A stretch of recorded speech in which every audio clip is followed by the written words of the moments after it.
প্রিয় ভিউয়ার্স, এখন আমরা দেখব যে ফাইবারে অনেক সময় দেখা যায় যে ক্লায়েন্ট ভুল করে অর্ডার দিয়ে যায় বা ক্লায়েন্ট অর্ডার দেওয়ার পরে কোনো কারণে অর্ডার ক্যান্সেল করে দিতে বলে। তখন কি হচ্ছে, আমরা যেটা করব, অর্ডার ক্যান্সেল করানোর জন্য আমরা ভিজিট রিসলিউশন সেন্টারে যাব।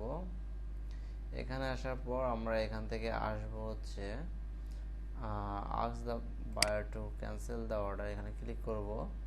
জাস্ট এখানে দেওয়ার পর আমরা এখানে এসে আমরা যেই কারণটার জন্য আমরা অর্ডারটা ক্যান্সেল করতে চাচ্ছি সেটা সিলেক্ট করব। সিলেক্ট করার পর আমরা এখানে জাস্ট লিখব যে এই রিজনের জন্য আমরা অর্ডারটা ক্যান্সেল করতে চাচ্ছি সেটা লিখব, like client placed order by mistake, just continue দেব।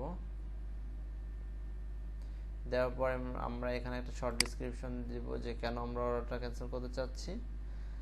দেন হচ্ছে আমরা সেন্ডে ক্লিক করব। যদি আমরা সেন্ডে ক্লিক করি তখন তার কাছে একটা ডিসপুটের মতো একটা নোটিফিকেশন যাবে এবং সে যদি সেটা অ্যাপ্রুভ করে তাহলে এটা অর্ডার ক্যান্সেল হয়ে যাবে। এবং সে যদি অ্যাপ্রুভ না করে 3 দিন পর্যন্ত সে সময় পাবে অ্যাপ্রুভ করা। 3 দিন পরে এটা অটোমেটিক্যালি অ্যাপ্রুভ হয়ে যাবে, ক্যান্সেল হয়ে যাবে।